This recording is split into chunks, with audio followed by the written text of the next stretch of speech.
एक पिता अपनी आवाज खो देता है और उसी खामोशी में वह बदले का हथियार बन जाता है। क्रिसमस ईव की रात खून खराबे की शुरुआत होने वाली है। यह बदले की योजना का पहला कदम है। वह पुलिस स्टेशन एक पीड़ित बनकर जाता है ताकि केस की प्रगति के बारे में जान सके। इंस्पेक्टर डेनिस के ऑफिस में इंतजार करते समय उसकी नजर पीछे की दीवार पर पड़ती है, जो गैंग के अहम लोगों की तस्वीरों से भरी होती है। इनमें से कुछ वही सरगना हैं जिन्होंने उसके बेटे की मौत करवाई थी। वह अपने फोन से उनकी जानकारी की तस्वीरें ले लेता है। एक गंजे आदमी का स्केच देखकर ब्रायन रुक जाता है। ये वही आदमी है, प्लाया, जिसने गोली चलाई थी और ब्रायन की जान लगभग ले ली थी। जब इंस्पेक्टर ऑफिस में आता है तो वह ब्रायन को जाते हुए देखता है। ब्रायन की आंखों में छिपी नफरत को पुलिस वाला महसूस कर लेता है। ब्रायन घर जाकर अपने बेटे की मौत से जुड़े लोगों की तस्वीरें दीवार पर चिपका देता है और क्रिसमस के दिन सबको खत्म करने की योजना बनाता है, क्योंकि वही दिन उसके बेटे की मौत की पहली बरसी है। यहीं से बदला शुरू होता है। बेटे को खोने के दर्द से ब्रायन और भी मजबूत बनता जाता है। वह शरीर को ताकतवर बनाने के लिए कड़ी ट्रेनिंग करता है और प्रोफेशनल लड़ाई के दांव सीखता है। जो एक्सरसाइज पहले मुश्किल थी,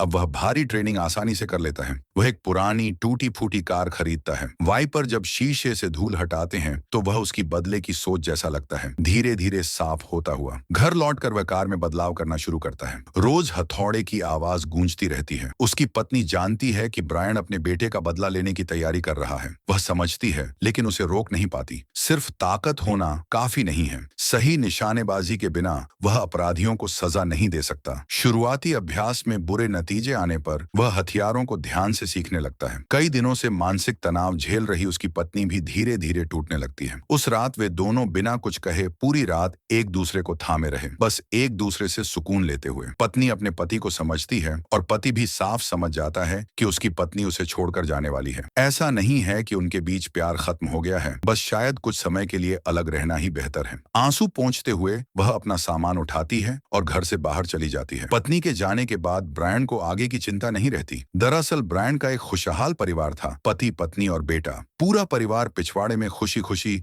क्रिसमस मना रहा था। तभी अचानक गोलियों की आवाज और तेज ब्रेक की डरावनी चीख सुनाई दी। दो गैंगों के बीच चल रही गोलीबारी की आवारा गोलियां हर तरफ उड़ने लगी। ब्रायन और उसकी पत्नी ने अपने बेटे को बचाने के लिए उसे अपने शरीर से ढक लिया। जब बदमाश गाड़ियां लेकर भाग गए तब उन्होंने देखा कि उनके बेटे की शर्ट खून से लाल हो चुकी थी। गुस्से में ब्रायन उनका पीछा करने दौड़ा। आवाज सुनकर रास्ता पहचानते हुए वह वहां पहुंचा जहां दोनों गैंग अभी भी एक दूसरे पर गोलियां चला रहे थे। उस समय नीली कार वाला गैंग साफ तौर पर भारी पड़ रहा था। कुछ गोलियों के बाद पीली कार वाले गैंग का एक आदमी मारा गया। भीड़ भाड़ वाली सड़क पर दोनों पक्ष तेज रफ्तार गाड़ियों से एक दूसरे पर फायर करते रहे। अगले ही पल पीली कार पानी की पाइप से टकराकर नियंत्रण खो बैठी। नीली कार धीरे धीरे ओझल हो गई और ब्रायन उन्हें मारने के इरादे से और ज्यादा पक्का हो गया। कूड़े के ढेर में उसे एक लोहे की रॉड मिली। जैसे ही नीली कार गली से निकली, उसने पूरी ताकत से वार किया, जिससे कार का संतुलन बिगड़ गया, लेकिन कार को ज्यादा नुकसान नहीं हुआ। तंग गली में नीली कार वाले अब ब्रायन का पीछा करने लगे। वह गोलियों से बचते हुए भागने लगा। जब कार उसे कुचलने ही वाली थी, ब्रायन ने लंबी छलांग लगाई। फोर्कलिफ्ट के लोहे वाले हिस्से ने सीधे ड्राइवर का सिर काट दिया। 720 डिग्री घूमते हुए ब्रायन जमीन पर गिर पड़ा। एक बदमाश गाड़ी से उतरा और ब्रायन के कूल्हे में गोली मार दी। यह आदमी पीआईए गैंग का सरगना था, प्लाया। प्लाया ने उसे नहीं छोड़ा। उसने धीरे से बंदूक उठाई, ब्रायन की गर्दन में दूसरी गोली मारी और आराम से वहां से चला गया। दृश्य अस्पताल में बदलता है। शायद ये देखने की जिज्ञासा में कि ब्रायन जिंदा है या नहीं, इंस्पेक्टर डेनिस वहां आया, अपना विजिटिंग कार्ड छोड़ा और चला गया। ब्रायन के अस्पताल में भर्ती रहने के दौरान हर दिन उसकी खिड़की के बाहर एक तोता आकर बैठता था, मानो उसकी रखवाली कर रहा हो। ऐसा लगता था जैसे मरा हुआ बेटा उसी तोते के रूप में लौट आया हो और अपने पिता के जल्दी ठीक होने की दुआ कर रहा हो। उसकी दुआ जल्दी पूरी हो गई। पत्नी दिन रात उसकी देखभाल करती रही और तोता रोज खिड़की पर आता रहा। ब्रायन धीरे धीरे शारीरिक इलाज शुरू करता है। उसकी आवाज की नलियां बुरी तरह क्षतिग्रस्त हो चुकी थीं, इसलिए वह हमेशा के लिए बोलने की ताकत खो देता है। उसे लगता है जैसे वह किसी बुरे सपने में फंसा है, चीखना चाहता है लेकिन आवाज नहीं निकलती। घर लौटते ही क्रिसमस की यादें उस पर टूट पड़ती हैं। उसकी पत्नी पीछे से उसे गले लगाकर ढाढ़स देती है। आंगन में पड़ी फुटबॉल की हवा निकल चुकी थी और घर का हर सामान उसी हालत में था जैसा उस मनहूस क्रिसमस के दिन था। बेटे के लिए लाए गए तोहफे अब भी बिना खुले पड़े थे। दिल का दर्द अब ब्रायन से सहा नहीं जाता। यह उस पिता का सबसे बड़ा दुख है जिसने अपने बच्चे से बहुत प्यार किया था। एक ऐसी मानसिक पीड़ा जिसे बहुत कम लोग समझ सकते हैं। मेज पर पड़ा अखबार बेटे की मौत की खबर बता रहा था। सिर्फ इलाके के लिए दो गैंगों की लड़ाई में एक मासूम बच्चा आवारा गोली का शिकार बन गया था। यह देखकर ब्रायन का गुस्सा और बढ़ गया। उसने फ्रिज से सफेद शराब की बोतल निकाली और बड़े बड़े घूंट पीने लगा। पत्नी चुपचाप उसे अपना दर्द निकालते देखती रही, लेकिन महीनों से दबा हुआ उसका अपना दर्द भी फूट पड़ा। कोई भी माँ जिसने अपना बच्चा खोया हो हमेशा मजबूत नहीं रह सकती। इसके बाद ब्रायन रोज खुद को बेसमेंट में बंद कर लेता है। ब्रायन शराब और बेटे को खोने के गहरे दुख में डूबा रहता है। एक दिन नशे की हालत में उसे अपने बेटे की याद आती है। वह समझ जाता है कि वह हमेशा ऐसे नहीं जी सकता। यहीं से बदले का बीज उसके मन में पनपने लगता है। जल्द ही अक्टूबर आ जाता है और क्रिसमस में अब सिर्फ 2 महीने से थोड़ा ज्यादा समय बचा होता है। देर रात ब्रायन मेहनत से गैंग के अपराधों के सबूत इकट्ठा करता है। अब उसके दुश्मन सिर्फ छोटे मोटे अपराधी नहीं बल्कि दोनों गैंगों के सभी सदस्य होते हैं। ब्रायन प्लाया की हर आपराधिक हरकत को रिकॉर्ड करना चाहता है, लेकिन वह जल्दी ही नजर से ओझल हो जाता है। तभी उसकी नजर एक आदमी पर पड़ती है, एंथनी, जो एक इमारत से सूटकेस लेकर बाहर निकलता है और कार में बैठ जाता है। थैंक्सगिविंग आ जाता है। ब्रायन अपनी ट्रेनिंग और तेज कर देता है। अब उसका शरीर कमजोर आदमी जैसा नहीं रहता बल्कि मजबूत मांसपेशियों वाला बन जाता है। दीवार पर लगे हर अपराधी की तस्वीर उसे और ताकतवर बनने के लिए मजबूर करती है। वह सबसे मुश्किल कार ड्रिफ्टिंग तकनीक भी सीख लेता है। कई महीनों की रोजाना प्रैक्टिस के बाद वह इन्हें आसानी से करने लगता है। निशानेबाजी में वह बाएं हाथ से दाएं हाथ में बदल जाता है। अब हर बार निशाना ठीक बीच में लगने लगता है। स्क्रीन पर टारगेट के बीच से गुजरती हर गोली उसके बदले के इरादे को और मजबूत कर देती है। यह पिछले महीनों की मेहनत का इनाम था। बदला शुरू होने वाला था। एक रात ब्रायन खिड़की से चढ़कर चुपचाप एंथनी के घर में घुस जाता है। आवाज सुनकर एंथनी देखने आता है, लेकिन ब्रायन अचानक उस पर हमला कर देता है। एंथनी बुरी तरह पिटता है, चक्कर खाकर सीढ़ियों से गिर जाता है। दृश्य बदलता है। एंथनी ब्रायन के बेसमेंट में उल्टा लटका हुआ बंधा है। ब्रायन ने अपना असली चेहरा नहीं दिखाया है। उसने वेल्डिंग मास्क पहन रखा है ताकि एंथनी डर जाए।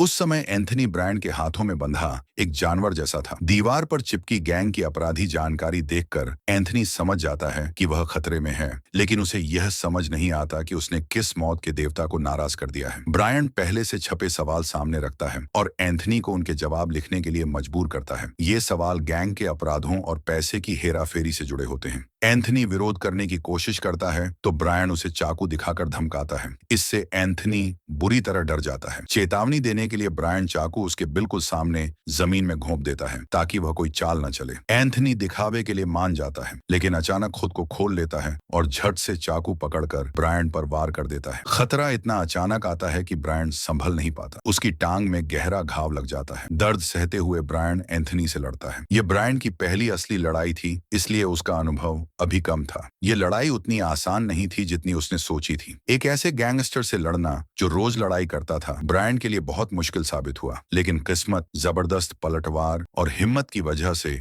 वह एंथनी को बुरी तरह हरा देता है। यह जीत बहुत मुश्किल से मिली थी। जल्द ही 24 दिसंबर आ जाता है। यही वह दिन था जब ब्रायन ने गैंग को खत्म करने का फैसला किया था। अपने सारे हथियार और सामान तैयार करके यह शायद आखिरी मौका था जब वह अपनी पत्नी से मिल सकता था, लेकिन पत्नी के प्रति अपराध बोध या बेटे की मौत को भुला न पाने के कारण वह उससे मिलने नहीं जा रहा। बदला ही अब ब्रायन और उसकी पत्नी के लिए अपने बच्चे को खोने के दर्द का आखिरी सहारा था। ब्रायन वह तोहफा लेकर अपने बेटे की कब्र पर जाता है जो कभी खोला नहीं गया था। वह कब्र के पत्थर को सहलाता है और देर तक चुपचाप बैठा रहता है। उसके दिल में अपने बेटे से कहने के लिए बहुत कुछ था, लेकिन सब कुछ खामोशी और गहरे दर्द में दबा रह जाता है। रात होने पर ब्रायन एंथनी को इंस्पेक्टर डेनिस के घर के सामने छोड़ देता है और साथ में एक लाल लिफाफा भी रखता है। थोड़ी ही देर में पुलिस एंथनी को गिरफ्तार कर लेती है। इंस्पेक्टर धीरे धीरे वह लिफाफा खोलता है। यह सब ब्रायन की तरफ से भेजा गया तोहफा था। लिफाफे में लिखा था, आज रात सब कुछ खत्म हो जाएगा। उस समय इंस्पेक्टर को कुछ समझ नहीं आता। वह लिफाफे में रखी यूएसबी खोलता है। उसमें पूरे प्लाया गैंग की आपराधिक जानकारी होती है। वह सब कुछ जो ब्रायन ने महीनों में इकट्ठा किया था। हर आदमी के रिश्ते, गैर कानूनी सौदे, छिपने की जगहें, लेन देन के ठिकाने और एंथनी का कबूलनामा, सब कुछ साफ और व्यवस्थित था। जब ब्रायन प्लाया के ठिकाने की ओर बढ़ ही रहा होता है तभी वह पास में हुई लूट की पुलिस सूचना सुनता है। ब्रायन बिना हिचकिचाए वहां जाता है। वहां बड़े और ताकतवर बदमाशों को देखकर वह तुरंत हमला नहीं करता, बल्कि चालाकी से दूसरी तरफ से घेरने की योजना बनाता है। उनके निकलने का इंतजार कर वह अपनी कार सीधे उन दोनों पर चढ़ा देता है। जोरदार टक्कर से दोनों गुंडे बेहोश हो जाते हैं। ब्रायन चाकू निकालता है और एक बदमाश को आखिरी वार कर देता है। दूसरा बदमाश अब भी कार की छत को पकड़े रहता है। तेज ब्रेक लगाने और कार घुमाने के बावजूद वह छोड़ता नहीं है। वह बंदूक निकाल निकालकर ब्रायन पर निशाना लगाने की कोशिश करता है, लेकिन ब्रायन तुरंत उससे बंदूक छीन लेता है। कुछ गोलियों के बाद छत से खून टपकने लगता है। यह खून देखकर ब्रायन कुछ पल के लिए डर और बेचैनी महसूस करता है। यह पहली बार था जब उसने किसी की जान ली थी। इसके तुरंत बाद वह एक पैकेट बाड़े वाले आंगन में फेंक देता है। वह पैकेट पीआईए गैंग के अहम आदमी एंथनी का कटा हुआ हाथ था। एक आदमी वह पैकेट उठाकर अपने बॉस के पास ले जाता है। प्लाया कटा हुआ हाथ देखकर आग बबूला हो जाता है। उसे लगता है कि यह सब रुइज गैंग ने किया है, इसलिए वह बदला लेने का आदेश देता है। यही ब्रायन की असली योजना थी, दोनों गैंगों के बीच जंग छेड़ना। अब दोनों पक्षों में जबरदस्त गोलीबारी हो रही थी। ब्रायन लड़ाई में कूदने ही वाला था कि उसने देखा पुलिस चारों ओर से घिरी हुई है और उन्हें नुकसान हो रहा है। ब्रायन एक महिला पुलिस अफसर को बचाने का फैसला करता है। वह उसकी जगह के चारों ओर कार घुमाता है और फायरिंग करके सारे गैंग मेंबर्स को खत्म करने लगता है। तभी एक छोटा गुंडा जिसे अपनी जान की परवाह नहीं थी, एक वीडियो रिकॉर्ड करता है और सीधे पिया के फोन पर भेज देता है। वीडियो में ब्रायन की शानदार ड्रिफ्टिंग और ऐसे चलना जैसे सामने कोई हो ही नहीं देखकर पिया को खतरे का एहसास होता है। गोलियों की बारिश में उसके आदमी एक एक करके गिरते जा रहे थे। सारे गुंडों को खत्म करने के बाद ब्रायन अपनी कार महिला पुलिस अफसर के सामने रोकता है। जैसे ही वह कार में बैठती है, उसकी पीठ में गोली लग जाती है। उसकी सांसें थम जाती हैं। ब्रायन मजबूरी में महिला अफसर का शरीर धीरे से सड़क पर लिटा देता है। क्योंकि उसका काम अभी शुरू ही हुआ था, वह तेजी से आगे बढ़ता है। वह वीडियो बनाने वाले आदमी को कुचल देता है, उसके हाथ से रिकॉर्ड होता फोन छीन लेता है और उसे वहीं मार देता है। ये सब देखकर प्लाया और ज्यादा घबरा जाता है। अब उसे समझ आ जाता है कि उन पर बदला कौन ले रहा है। उसी समय प्लाया गैंग के ग्रुप में ऐलान करता है कि जो भी ब्रायन को मारेगा उसे $5000 इनाम मिलेगा। थोड़ी देर बाद ब्रायन की मुलाकात रुइज से होती है। वह गाड़ी नहीं रोकता, बस जानबूझकर उसे छूता हुआ निकल जाता है और वहां से भाग जाता है। ब्रायन अपनी कार एक पुल पर धीरे से रोकता है। वह एक संगीत से जुड़ा छोटा सा सामान निकालता है। शायद यही उसके दिल का जरिया था अपने मरे हुए बेटे से बात करने का। रुइज के पास आते ही ब्रायन जोर से एक्सीलरेटर दबाता है। अचानक एक कार सामने से आकर उसकी गाड़ी से जोरदार टक्कर मारती है। वह रुइज ही था। इसके बाद दोनों के बीच तेज रफ्तार पीछा शुरू हो जाता है। बहुत तेज स्पीड में दौड़ते हुए ब्रायन अचानक गाड़ी मोड़ता है और जोर से ब्रेक लगाता है। वह अपनी खास चाल से रुइज को फंसाना चाहता था। जल्द ही रुइज उसे पकड़ लेता है और गली में घुसने पर मजबूर कर देता है। लेकिन वही गली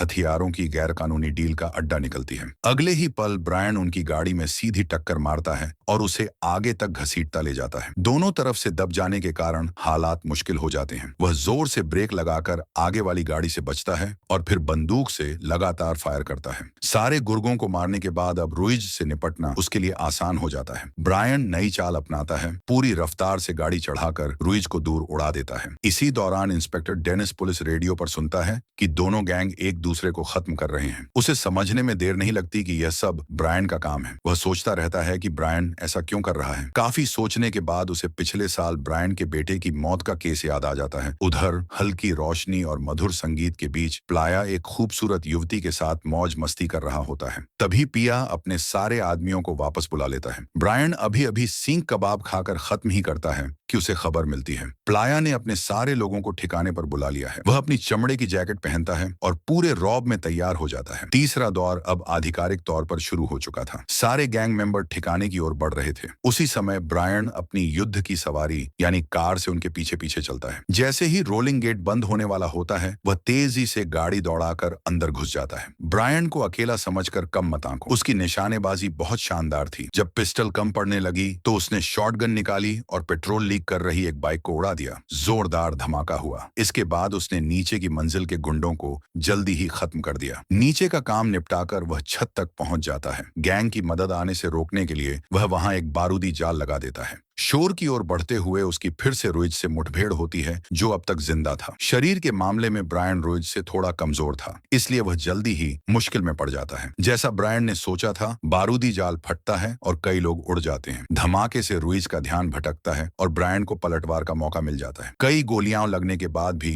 रुइज खड़ा रहता है। ब्रायन चाकू से वार करता है, फिर भी रुइज का हमला कम नहीं होता। जब इंस्पेक्टर डेनिस छत पर पहुंचता है तो रास्ता लाशों से भरा होता है। इस बीच ब्रायन और रुइज लड़ते लड़ते हथियारों के कमरे तक पहुंच जाते हैं। ब्रायन की फुर्ती और छोटे छोटे तेज मूव्स काफी शानदार थे। अचानक ब्रायन पास जाकर रुइज से भिड़ता है और मौका पाकर उसकी गर्दन में सीधी गोली मार देता है। उसी समय इंस्पेक्टर भी तेजी से एक के बाद एक वार करता है और कई गुंडों को गिरा देता है। अब तक ब्रायन कई जगह से घायल हो चुका होता है। जब वह अपनी गोलियां चेक कर रहा होता है तभी इंस्पेक्टर धीरे धीरे सामने आता है। दोनों एक दूसरे पर गोली नहीं चलाते। ब्रायन बंदूक नीचे रखने की हिम्मत नहीं करता और इंस्पेक्टर ब्रायन की हालत देखकर एक बेटे को खो चुके पिता के दर्द को समझ जाता है। वह धीरे से अपनी बंदूक नीचे कर लेता है। अचानक उन दोनों पर लगातार गोलियां चलने लगती हैं। वह औरत बहुत सारी गोलियों के साथ फायर कर रही थी। दोनों दबाव में आ जाते हैं और दोनों को चोट लगती है। एक दूसरे को समझने वाली नजर से देखकर वे उसे घेरने के लिए अलग अलग दिशाओं में बट जाते हैं। ब्रायन अंधेरे से बाहर आता है। वह औरत धीरे धीरे मुड़ती है और एक बेबस दयनीय चेहरा दिखाती है, जिसे देखकर ब्रायन हिचक जाता है। उसकी आंखों के आंसू ब्रायन को और रोक देते हैं। जैसे ही ब्रायन अपनी बंदूक नीचे करता है, वही दया उसके लिए जानलेवा साबित होती है। यहाँ तक कि इंस्पेक्टर भी जैसे ही वह उठने की कोशिश करता है, उसे लगातार 2 गोलियां लग जाती हैं। आखिरकार उसे उस औरत को मारना ही पड़ता है।